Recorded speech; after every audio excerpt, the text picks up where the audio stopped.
너네 지금 솔직히 도망치는 거 아니야? 공부하는 거 재미없거든. 못하겠거든. 엠마오 연구소. 책보다 기타를 더 많이 잡는 신학생들. 네, 이게 또 얘기할 주제입니다. 제가 최근에 그 모 신학대학교 채플 설교를 다녀왔어요. 저는 이제 보통 신학대학교, 그러니까 신학생 대상의 어떤 자리에 가게 되면은 전투력이 이렇게 올라가요. 그래가지고 그 전투력을 높이지 않으려고 막 많이 노력은 하는데 나중에 후기를 들어보니까 가서 저도 꽤 전투력을 못 참았더라고요. 저도 얘기하면서 충분히 제가 봐도 세게 얘기했었고 어떻게 했냐면은 약간 좀 뭐랄까 일종의 장치 내지는 퍼포먼스를 했어요. 뭐를 했냐면은 처음에 제가 이제 다음으로 뭐 엠마오 연구소 차정진 목사님 설교 하시겠습니다. 제가 올라갔어요. 올라가가지고 보통 이제 제가 올라가면 단상에 올라가면은 솔직히 말해서 많은 애들이 좀 이렇게 반기는 표정으로 있어요. 그러니까 엠마오 연구소도 알고 또 때로는 노을이도 알고 하다 보니까 차정진 목사님이네 이렇게 약간 반기는 표정으로 있단 말이에요. 그래서 약간 마치 그 분위기를 이어갈 것처럼 이제 이렇게 얘기를 했죠. 우리 그 설교하기 전에 찬양 하나만 같이 고백하고 좀 해볼까요? 여러분들이 같이 고백했으면 좋겠는 게 있는데 가사는 띄우지 마세요. 여러분들이 얼마나 이 곡을 잘 알고 있는지 오히려 궁금하거든요. 그리고 반주 안 놔도 돼요. 제가 반주할게요. 애들이 막 오 하는 거죠. 피아노도 치네. 근데 제가 저 불러보신 분 아시겠지만 제가 절대 원래 피아노나 그런 거 안 만져요. 일부러. 왜냐면 제가 악기를 치는 모습이 오히려 너무 자극적으로 보여서 그것만 기억에 남을까봐 안 하는데 제가 피아노 반주하겠다고. 그 다음에 뭐 했냐면은 여러분 우리 주가 보이신 생명의 길. 네, 이 찬양 아시죠? 주가 보이신 이거 같이 한번 고백해 볼까요? 그러면서 제가 피아노 반주를 하고서 그 찬양 이제 그 피아노 반주한 상태에서 자 고백합시다. 시작해가지고 거기 있는 애들이 다 그 노래를 열심히 부른 거죠. 내가 정금같이 나오리라. 네, 좋아요. 그래서 마이크 잡고 다시 왔죠. 다른 이야기 주절주절 한 다음에 그러니까 그 다음 이야기가 뭐냐면은 하나님을 올바로 아는 것이 중요하다 이런 내용의 설교를 한 다음에 이제 뭐라 얘기했냐면은 자 근데 여러분 얘기해 볼게요. 하나님을 똑바로 아는 게 너무 중요한데 여러분 물어볼 게 있어요. 여러분 아까 주가 보이신 생명의 길 열심히 찬양했어요. 그렇죠? 대부분 가사도 알고 있는 것 같아요. 그럼 제가 이렇게 물어볼게요. 주가 보이신 생명의 길이 성경적으로 왜 잘못된 노래인지 얘기할 수 있는 사람 있으면 얘기해봐요. 갑자기 분위기가 싹 쌓여진 거죠. 왜? 다 불렀거든 아까. 여러분 내가 이게 개탄스러운 거야. 이 가사 외우는 사람 아마 여기 다 외울 거야. 여러분 중에 이거 반주할 수 있는 사람 건반, 기타, 드럼, 베이스 아마 못해도 20, 30명씩 나올 거예요. 근데 이 찬양이 왜 잘못된 찬양인지 얘기할 수 있는 사람들은 많지 않아요. 난 이게 미치겠는 거죠. 그 다음에 해당하는 그 욥기 말씀을 풀어줬죠. 욥기 원래 본문을 보라고. 욥기란 책이 뭔지만 알아도 이런 해석 절대 나올 수 없고 앞뒤의 맥락만 봐도 이런 말 나올 수 없고 하다못해 다른 번역본 새 번역으로만 보더라도 절대 이런 찬양이 나올 수가 없다고. 근데 지금도 수많은 교회에서 심지어 사역자들, 전도사, 목사님들이 이 찬양을 하고 심지어 CCM 앨범까지 내고 있다고. 내가 돌아버릴 것 같다고. 그런 얘기 했거든요. 왜 이렇게까지 얘기했냐면은 실제로 지금 사역 현장의 얘기를 들어보니까 실제로 지금 신학교 현장 얘기를 들어보니까 공부를 안 해도 너무 안 한대요. 공부를 안 해도 너무 안 한대요. 그럼 뭐를 하냐? 기타 잡고서 나 사역팀 할 거임. 뭐 캠프팀 할 거임. 무슨 그래가지고 그러니까 소위 이제 계속 음악 쪽으로 이제 빠지려고 하는 애들이 거의 대부분이래요. 그러니까 애초에 신학교에 별 생각 없이 왔거나 나름 생각 있다고 하는 애들 중에서도 대부분 기타 잡는 애들이 거의 대부분이래요. 전 이게 미치겠는 거죠. 이게 맞냐? 왜냐면은 일단 목사가 어떤 위치인지 한번 생각해 보자고요. 목사가 어떤 위치냐면은 목사를 굉장히 노골적인 돈을 써서 한번 얘기해 보자면요. 목사는 교회 공동체원들 중 유일하게 교회에 돈을 요구하는 사람이에요. 근데 이게 바로 목사예요. 남들은 교회에 돈을 내고 다닐 때 목사만큼은 교회에다가 돈을 요구해요. 나한테 돈 달라고. 내 생계 책임져 달라고. 이게 나쁜 건 아니에요. 저 또한 그런 삶을 제가 지향하고 있어요. 저도 그렇게 살 거예요. 근데 대신 그랬을 때 그러면은 교회에 돈을 요구하기에 합당한 가치를 제공할 줄 알아야겠죠. 목사라는 사람은. 그러니까 목사만이 할 수 있는 무언가를 제공해야 돼요. 그럼 그게 바로 뭘까요? 그가 어떤 사람은 사도로, 어떤 사람은 선지자로, 어떤 사람은 복음 전하는 자로, 어떤 사람은 목사와 교사로 삼으셨으니. 이게 무슨 말이냐면요. 이게 헬라어 카이 용법, 좀 어려운 말인데 여기 와에 사용된 게 카이예요. 근데 카이가 보통 이제 목사 그리고 교사 이렇게 쓰일 때도 있지만 대부분은 목사 즉 교사 이렇게 쓰일 때가 많아요. 왜냐면 봐봐요. 앞에 어떤 사람은 사도로, 어떤 사람은 선지자로. 근데 어떤 사람은 하고 묶어놓고서 어떤 사람은 목사, 어떤 사람은 교사 이렇게 안 구분했잖아. 어떤 사람은 목사 앤 교사라고 했단 말은 뭐냐면은 목사 앤 교사가 아니라 목사 즉 교사란 얘기예요. 그 말은 뭐예요? 목사의 역할은 뭐다? 가르치는 사람이다. 이게 바로 목회자의 첫 번째 역할이다라고 하는 거예요. 목회자의 역할은 뭐다? 가르치는 일을 하는 거다. 근데 여기에 이렇게 반발할 수 있는 사람들 많이 있을 거예요. 아, 목사님, 목사에게 첫 번째는 사랑 아니겠습니까? 내가 목양하는 성도들에게 사랑을 베푸는 일. 맞아요. 나도 너무너무 동의해요. 사랑을 베풀어야죠. 근데 그럼 내가 물어볼 건 무슨 사랑을 베풀 거야? 가서 같이 놀고 밥 먹고 챙겨주고 어려울 때 위로해주고 같이 옆에 있어주고 이거 너무너무 좋죠. 중요하죠. 그런데 이건요. 우리가 줄 수 있는 인간의 사랑이고 우리가 줘야 될 게 인간의 사랑일까요? 아니죠. 궁극적으로는 하나님의 사랑인 거죠. 왜냐하면 이거는 언젠간 한계점이 오잖아요. 예를 들면 이거는 한계점이 명확해요. 예를 들면 내가 이 사람들하고 더 이상 함께하지 못해. 뭐 이사를 가, 어디 딴 데를 가. 아니면 내가 돈이 떨어져. 아니면 육체적으로 한계가 안 돼. 뭐 예를 들면 교회 사람이 한 200명인데 여기도 배고프대, 저기도 배고프대, 여기도 만나달래, 저기도 만나달래. 내가 어떻게 다 커버를 못 한단 말이에요. 아니면 이것이 잘 이루어졌을 때 사람들이 하나님을 바라보는 게 아니라 그 사람을 바라보게 돼요. 결국 이런 식의 사역을 잘 하게 되면은 하나님의 팬을 만드는 게 아니라 그 사역자의 팬을 만들게 되죠. 이거 교회 현장에서 많이 있잖아.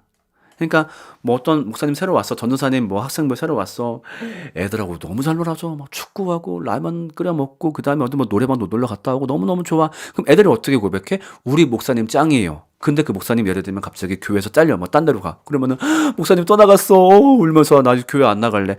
그런 일들이 많이 생긴단 말이에요. 그러니까 이런 건 분명히 있어야 돼. 이걸 절대 가치를 폄하하는 게 아니라 근데 이것을 베풀기 전에 반드시 전제가 되어야 되는 것은 우리는 하나님의 사랑을 전달해야 되는 거죠. 하나님의 사랑을 어떻게 전달하냐? 이걸 전달하는 게 다름 아닌 무엇이다? 가르침이다. 일단 가르침을 하는 게 너무너무 중요하고 이것이 목회자가 갖고 있어야 될 첫 번째 덕목이다라고 하는 거죠. 그럼 뭘 가르쳐야 돼? 성경을 가르쳐야 돼. 성경을 가르쳐서 사람들이 그 안에 있는 복음을 듣고 이해하고 하나님을 받아들이고 그 사랑을 인식하게 해줘야 돼. 이게 바로 사역이니까. 근데 자꾸 사역하면 또 어떤 걸 떠올릴 때가 많냐면은 뭐 아까 얘기했던 사랑을 떠올리거나 아니면은 성령으로 사역하는 거죠. 그래? 그럼 성령이 뭔데? 성령 사역 뭔지 모릅니까? 찬양 열심히 해서 성령님이 이 자리에 임하세요. 찬양하면서 어떤 특정 감정에 취하는 것을 성령 사역이라고 인식하고 있는 애들이 지금 너무너무 많아요. 애초에 이건 성령론 자체가 지금 무너진 상태라고 볼 수 있다라고 봐요. 그럼 내가 물어볼게요. 막 찬양하면서 막 성령을 불러. 이게 언제부터 시작되었다라고 생각하세요? 이거 시작된 지 아무리 길게 봐도 300년도 안 됐어요. 이게 보통 미국에서 대각성 운동 때부터 음악을 활발하게 활용한 어떤 감정적인 음악을 활발하게 활용해서 그 안에서 막 어떤 신비현상도 일어나고 막 울기도 하고 뛰기도 하고 이게 그렇게 오래되지 않았어요. 그러니까 보통 우리가 이게 가장 활발했을 때가 2차 대각성 운동 때부터이긴 한데 그냥 1차 때부터 했다라고 보더라도 그게 1730년쯤이에요. 그러면은 내가 물어볼게. 교회가 만들어지고 예수님이 교회를 세우시고 대략 30년부터 그러면은 1700년 동안, 이 사이에 1700년 동안 1700년 동안 도대체 성령 사역 우리가 어떻게 한 거야, 그동안? 그럼 성령 임재가 없었어, 그 기간 동안? 아니죠. 그 기간 동안에 성령이 임재하셨죠. 무엇을 통해서? 성경에서 말씀하는 방식으로. 성경에서 어떻게 성령이 임하는데? 나와 있잖아요. 에베소서 1장 13절. 그 바울이 에베소 교회에다 얘기하는 거예요. 야, 너네 어떻게 성령을 받았는지 기억해봐라. 너희가 성령으로 인치심을 받았다. 그러니까 성령님이 너네 거 찜꽁했다. 성령의 자녀가 됐대. 어떻게 됐냐? 진리의 말씀, 너희의 구원의 복음을 듣고 믿어서 성령의 자녀가 됐다. 이렇게 얘기한단 말이죠. 그러니까 결국 우리가 성령의 자녀가 되는 방법은 굿하듯이 뭐 임하소서 한 다음에 와 저게 자빠졌어, 쟤 울고 있어, 쟤 뭐 웃고 있어, 쟤 춤추고 있어, 이게 성령의 임재가 아니라 복음을 듣고서 정말 어찌 보면 확인하기 어려운 타락, 예수님의 구속, 그 다음에 우리가 부활할 것이라 이 사실에 감화되었을 때 우리는 성령을 받았다 라고 말을 한다는 거죠. 근데 여기다 또 그렇게 반박하기도 해요. 아, 뭐, 오순절 성령 때 뜨겁게 기도했을 때 성령이 불러 임하시고, 그거는 그때가, 성령이 처음 임하실 때였으니까, 그렇게 처음 임하신 거니까. 거기서 보면 뭐라 그래요? 성령이 임했을 때, 그러니까 누구야? 베드로가 선포하잖아. 지금 그 요엘서의 말씀이 성취되었다. 뭐라고? 자녀들이 예언할 것이요. 처녀들은 환상. 그래, 그 말씀이 지금 성취되었다라고 선포한단 말이에요. 그 다음부터 성령이 임재하실 때 어떻게 임재하냐? 뭐 기도하고 어쩌고 막 이게 아니라 복음을 듣고 그것을 가르치고 질문하고 대화하고 그것을 통해서 성령님이 임하셨고, 이것이 바로 교회 역사에서 2000년 동안 성령이 임재하신 방식이었어요. 그렇죠. 지금 리태 배우님 말씀하신 대로 주를 그리스도라고 시인할 수 있게 만들어주시는 그분이 성령님이시죠. 이거 어디 나와 있어? 고린도전서 12장 3절에 나와 있잖아. 성령은 뭐냐? 임해가지고 갑자기 막 떼굴떼굴 구르게 하고, 야야야야야야 이거 하게 하는 분이 아니라 그 복음의 말씀을 듣고서, 와, 정말 여기서 내가 살아났구나. 이 생명이 나을 것이구나. 그것을 받아들이게 하는 분이 성령이란 말이에요. 근데 그거 몰라. 그냥 계속 기타만 붙잡는 거죠. 그러니까 어떻게 사역 현장 가서도 기타 잡는 거밖에 못해. 우리 일어나겠습니다. 이 자리에 임해달라고. 할랄랄랄라. 막 애들 사역하는 것도 뭐 설교 인양전양 한 다음에 맨날 모여서 뭐 합주할까, 뭐 악기 알려줄까? 그것밖에 못해. 재밌지. 근데 문제는 그렇게 그 사역자와 애들이 10년, 20년, 심지어 그 이상을 보내도 애들이 하나님을 몰라. 그냥 교회가 재밌어. 교회가 재밌고 악기 연주하는 거 재밌고 우리 전도사님 목사님 너무 좋아. 야, 근데 하나님 어떤 분이야? 구원이 뭐야? 하나님 나라가 뭐야? 아무것도 몰라. 이게 뭐냐고. 찬양하면서 감정적인 고조가 성령이 임재하신 게 아니다, 그게 유일한 게 아니다라고 이해해도 될까요? 그러니까 찬양하면서 우리가 감정의 고조를 경험했을 때 성령의 임재일 수도 있지만 임재가 아닐 수도 있음을 분명히 인지해야 돼요. 그래서 오히려 성령의 임재를 확인하는 가장 좋은 방법은 내가 복음에 감화되었을 때 이미 우리 안에 임재가 항상 있는 거예요. 항상. 그러니까 그렇게 성령 받았어. 집회 현장에서 성령 받고서 또 떠나. 나중에 또 집회 현장 와가지고 다시 성령 받아야 돼. 으야 받고 이게 아니에요. 애초에 우리가 그것을 복음을 받아들이면 성령이 내 안에 내주하시는 상태예요. 이미. 그래서 그분한테 오늘 좀 더 시원하게 한번 고백해볼까? 교회 나와서 이미 나와 늘 함께 하시는 그분한테 시원하게 고백 한번 하고 가는 거지, 거기 와서 블루투스 연결하고 이게 아니라는 거예요. 근데 그렇게 인식하고 있는 애들이 얼마나 많아. 그러니까 자꾸 기타를 하는 거야. 이걸로 으아! 이게 아니라는 겁니다. 그러니까 애들한테 가르쳐야 되는데 그걸 못하는 거예요. 저 매주 설교합니다. 매주 설교할 때 복음에 대해서 정말 임팩트 있고 이해할 수 있게 가르쳐야죠. 그러니까 어찌 보면은 이거를 더 잘하기 위해서 우리보다 천재들이 만든 책들이 기독교 강요 혹은 뭐 요리문답, 신앙 고백 그런 거란 말이야. 근데 요런 것들조차 안 읽고 신학생이 그 다음에 사역 현장 가서 사역을 하겠대. 그럼 내가 묻고 싶은 거? 그러면 네가 이거 쓴 사람들보다 더 천재라서 더 복음 잘 가르칠 수 있다는 거네? 그럼 그렇게 해도 돼. 그러면 이거 안 봐도 돼. 너만의 뭐 루트를 찾았고 너만의 방법을 찾았으면. 근데 이거 안 봐. 그러고서 현장 가. 그러니까 어떻게 못 가르쳐. 근데 당장 애들 기분 좋게는 만들어야 돼. 이거밖에 못 하는 거야. 그러니까 뭐 지금 나그네님 말씀했지만 그게 하나의 계기는 될 수 있겠죠. 하나의 계기. 그러니까 우리 교회 와서 애들 악기 한번 배워볼래? 아, 좋아요. 너무 좋은 계기죠. 근데 그렇게 그 계기로 교회에 왔어? 그럼 악기를 알려주면서 동시에 근데 복음이 뭔지 명확하게 가르칠 수 있어야죠. 2단 봐봐. 2단 보면은 거기 6개월만 들어가 있어도 명확하게 가르친다니까 복음이 뭔지. 근데 우리도 최소한 그렇게는 할 수 있어야 될 거 아니야. 근데 그런 거를 하려면 분명히 공부를 해야 돼요. 공부를. 예를 들면 봐봐. 사역 현장 가면은 애들이 물어본다고. 애들 질문 어떻게 하는 줄 알아? 얼마나 날카롭게 질문하는데. 실제로 복음을 받아들일 때 야 그냥 그런 거야. 알겠어? 그런 걸로 복음을 받아들이기 쉽지 않아요. 분명히 들은 다음에 거기에 대해서 아이들도 질문도 얘기하고 거기에 질문 응답도 할 수 있어야 돼. 근데 예를 들면 이렇게 물어본다고. 아니 우리 죄가 예수님이 인류의 모든 죄를 해결했다고 했는데 왜 세상에 죄가 넘쳐요? 이거 내가 물어보는 거 아니야. 사역 현장 가서 중학생 애들이 이런 걸 물어본다니까? 그럼 여기다가 하나님 나라 신학을 공부하지 않고 여기 대답할 수 있어? 그러면 대단해. 그러면 너 천재야.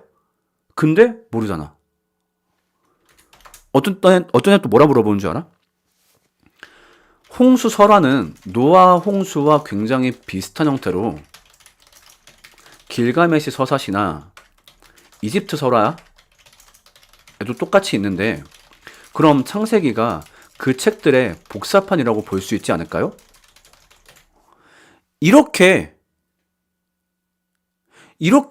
묻는다니까요. 이게 내가 맞는 질문이 아니야. 요새 애들 똑똑해. 왜냐면은 이젠 지식이 엄청 보편화되어 있잖아. 별 유튜브 많아. 나무 위키만 보더라도 이런 질문 한단 말이야. 여기 대해서 뭐라고 대답할 거야? 조직신학에 잡혀있지 않으면, 성경신학 잡혀있지 않으면, 혹은 그 외에 지식들 잡혀있지 않으면 이거 알아듣기 힘들다고. 이거 전달하기 힘들다고. 그러면 지금 내가 사역 현장, 지금 내가 신학교 가서 해야 될 게 뭐야? 기타 잡는 거야? 아니야, 공부하는 거야. 근데 이게 무서운 게 뭔 줄 알아요? 기타 잡는 게 내가 지금 뭔가 되게 열심히 하고 있다는 뿌듯함을 선물해줘. 이게 문제야. 예를 들면 나 신학과야. 그냥 신학 때 찬양팀 들어갔어. 그래가지고 무슨 뭐 캠프 준비해, 뭐 무슨 채플 준비해, 뭐 예배 준비해. 해가지고 벌써 이제 기타 뭐 자기 혼자 연습 한 3시간 하고 또 합주팀 모여가지고 막 밤샐 때까지 연습하고 막 되게 뿌듯하게 새벽에 집 가고 한단 말이야. 끝나면서 찬양팀 모여서 같이 막 기도하고 그렇게 하다 보니까 내가 뭔가 되게 하나님을 위해 잘 살고 있다는 착각을 줘. 그게 진짜 위험한 거야. 그 다음 비슷한 것도 또 마찬가지야. 무슨 뭐 캠프 사역한다 그래. 니네가 지금 캠프 사역 할 때냐고. 그 캠프에 온 애들한테 복음을 전할 능력을 아직 갖추고 있지 않은데, 심지어 신학생인데, 캠프 사역 그거, 다른 일반과 전공에 있는 애들이 와서 알바로도, 와서 그냥 자원봉사도 하잖아. 그 안내하는 거 굳이 네가 안 해도 되잖아. 근데 거기 가서 캠프 사역한다고 온 시간 다 써버려. 공부도 안 해. 공부하면서 병행하면 모르겠어. 근데 그걸 안 하면서 해. 그러면서 겁나 바쁘지. 캠프 사역하면서 막 애들 만나고 놀아주고 거기서 애들 만나서 같이 눈물 흘리고 막 끌어안고 기도하고. 그러니까 내가 뭔가 되게 열심히 잘 살고 있다는 착각을 줘요. 그게 되게 위험한 거야. 너넨 지금 공부해야 돼. 그 시기를 놓치면 공부가 힘들어. 공부를 물어볼 수 있는 선배들, 교수님들 깔려있지. 언제든 도서관 갈 수 있지. 그 다음에 아예 학교에서 공부하라고 과목도 알려주고 있지. 그 상태를 놓치면 그만큼의 공부 기회를 얻기가 힘들다고. 그래서 가장 그때 자기 이야기를 준비해야 될 시기에 딴짓을 해. 근데 내가 물어볼게. 그럼 진짜 과연 그렇게 막 기타 잡고 찬양 사역, 캠프 사역 하는 거 이거 정말 그렇게 숭고한 의미에서만 하는 걸까? 여기부터 내가 좀 되게 뼈 때려 볼게요. 너네 지금 솔직히 도망치는 거 아니야? 공부하는 거 재미없거든. 못하겠거든. 솔직히 얘기해봐. 지금 신학교 커트라인 자체가 무의미해졌죠.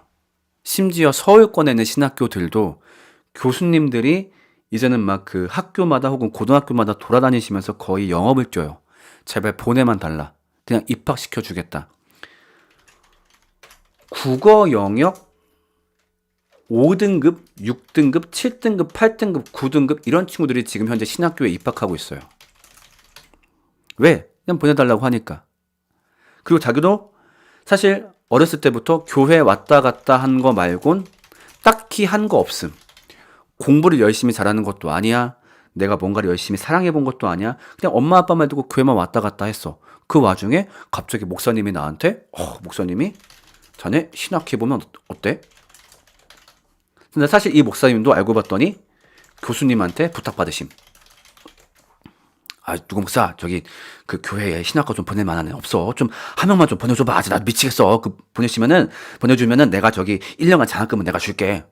그래서 한 건데 얘기하죠. 나 하나님한테 부르심 받았음. 이러면서 신학교에 입학을 하는 거죠. 그러니까 어때?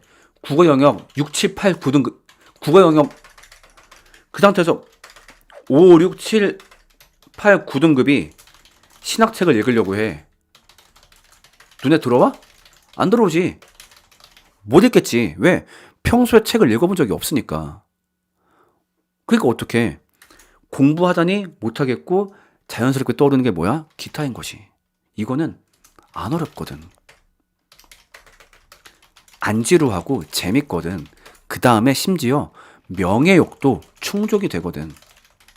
앞에서 사람들 앞에서 악기 연주하고 얼마나 멋있어. 카톡 프로필 사진 다 자기 찬양 인도하는 거, 뭐 피아노 치고 다 그런 거 해놓잖아. 공부하는 거 프로필 하는 사람 별로 없잖아. 재미없으니까. 그러니까 어찌 보면은 도피처로 음악을 선택하는 거지.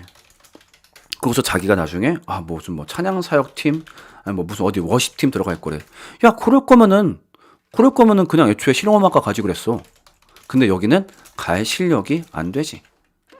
사실 자기가 좋아하는 건 음악이야. 근데 그렇다고 음악을 정말 열심히 해본 적도 없어. 그냥 입결 쉬운 신학교에 들어와. 그리고서 음악이 재밌으니까 음악을 해. 그리고서 만족하는 거지. 그렇다고 아예 음악 쪽으로 나갈 자신도 없어. 그러니까 책을 안 잡고 기타를 잡는 거 아니야? 왜? 거기는 그래도 내가 뭔가 열심히 하고 있다는 착각을 주니까? 이거 사역 현장 가? 물론 이러고서 사역 현장 가면은 사역 잘해. 여기서 말하는 사역 잘한다라는 의미는 담임 목사님한테 인정받아. 애들 막 잘 놀게 해주고 그다음 뭐 찬양인도 할 줄 알아. 기타 칠 줄 알아. 대단하네. 피아노도 쳐. 음향공사 할 줄 알아. 대단하네. 인정받겠지. 근데 그 사람이 하나님이 보기에도 목사일까? 내 앞에 한 비그리스도인 한 명 갖다 놓고서 복음을 말할 줄 모른다면 그게 과연 목사일까? 근데 이거 안 하고서 목사하는 인간들이 너무 많아. 내가 돌아버리겠는 거야. 그래서 얘들아 잘 봐봐. 지금부터 신학생들 얘기할게요. 공부해야 됩니다. 무슨 공부합니까? 언어 공부해야 돼요. 결국 가르친다라는 것은 언어 공부를 하는 거예요. 가르침의 모든 활동은 언어 활동을 통해서 이루어집니다. 어떻게 합니까? 첫 번째, 읽기. 읽기를 통해서 성경의 텍스트를 분석해야 되겠죠. 그리고 거기서 의미를 추출하고 그 추출한 내용을 글쓰기. 그 의미를 전달할 수 있게 글로 구성하고 말하기. 사람들에게 잘 전달되도록 말해야 됩니다. 이게 바로 너희가 공부해야 될 거예요. 읽기, 글쓰기, 말하기. 특히 읽기 같은 경우 읽기 공부해야 돼. 저 한국어 읽을 줄 아는데요. 정말? 솔직히 말할게. 수능을 봤는데 5등급 이하가 나왔다라고 하는 거는 정상적인 문맥 파악이 어렵다라고 하는 거야. 그런 사람들은 심지어 성경책을 읽어도 내가 읽었어도 무슨 말인지 이해하지 못했을 가능성이 커. 그래서 심지어 한 본문을 가지고 뭐 7등급짜리 신학생이랑 예를 들면 연대 국어국문학과 이 두 사람한테 해당 본문 보여주고 설교 쓰라고 해봐. 과연 누가 더 설교를 잘 쓸까? 분명히 후자일 거야. 연세대 친구가.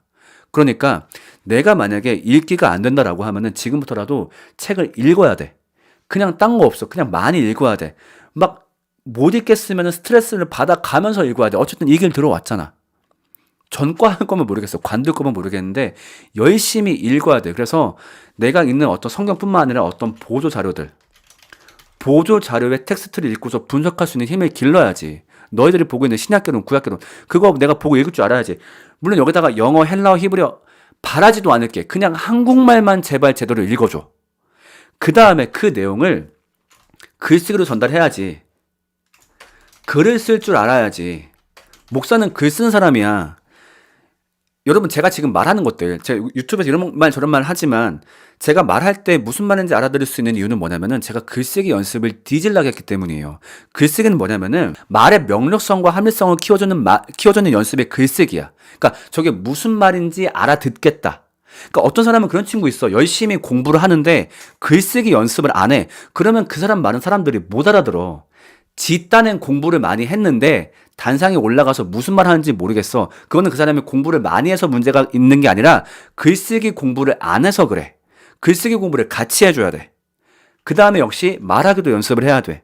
내가 사람들 앞에만 서면 자꾸 어색해져. 동작을 어떻게 할지 모르겠어. 이것도 연습해야지.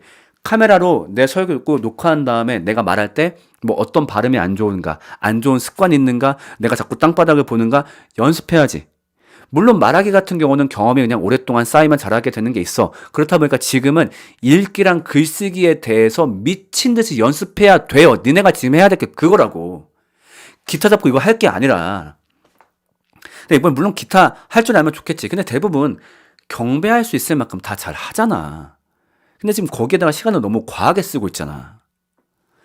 그 막 합주할 때마다 쓸데없는 거 맞추겠다고 막 카피하고 앉아있고 막 기타 솔로 따고 앉아있고 뭐 어려운 리듬 섹션 만든 거 막 어떻게 흉내내 보겠다고 어떻게 표현할 수 있나 따그라도 빠빠빰 그걸 왜 그렇게 맞추고 싶어 해? 그렇게 했을 때 하나님의 뭐 영광이 높아지니까? 아니지. 그 권력이 너도 탐나는 거잖아. 와, 저거 쩐다. 나도 해봐야지. 빠빠빰 카메라로 찍고. 하지 말라고. 제발 기타 좀 그만 잡고 공부 좀 해요. 네가 신학생이면. 그러니까 여러 가지 계기로 신학교 들어왔을 수 있어. 그러니까 지금 들어보면 알겠지만 그럴 것 같으면은 애초에 공부를 좀 잘하는 사람만 들어와야 되겠네요. 아니야. 공부 잘하는 사람이 들어오면 유리하면 맞겠지. 근데 만약에 내가 아직 그런 능력을 갖추지 않은 상태에서 들어왔어. 그럼 지금부터라도 그거 연습하면 되지. 안 늦었어. 하면 돼. 안 늦었고. 그리고 니네가 솔직히 말하면은 아까 읽기 쓰기 말하기는 어떤 직업을 택하더라도 어차피 해야 될 일이야. 지금 네 친구들, 네 또래들 어차피 다 토익 공부하고 취업 준비하고 자격증 공부하고 있어. 신학생들만 악기 만지면서 편하게 살고 있다고. 심지어 이 또래들 교회 다니는 이 또래들 토익 공부하고 취업 준비하고 자격증 공부하면서 저녁에 찬양팀 연습까지 하더라. 걔네는 그걸 다 하면서 그것까지 하더라. 근데 니들은 전공 공부도 안 하면서 그걸 하고 있잖아. 남들처럼만 제발 살아줘. 일반인들처럼만. 신학생이니까 더 빡세게 살아 라고 말은 안 할게. 그냥 일반 학생들처럼만 살아. 전공 공부하고 전공자다운 지식 갖추고 제발 그렇게 좀 살아줘. 제발 좀. 엠마 연구소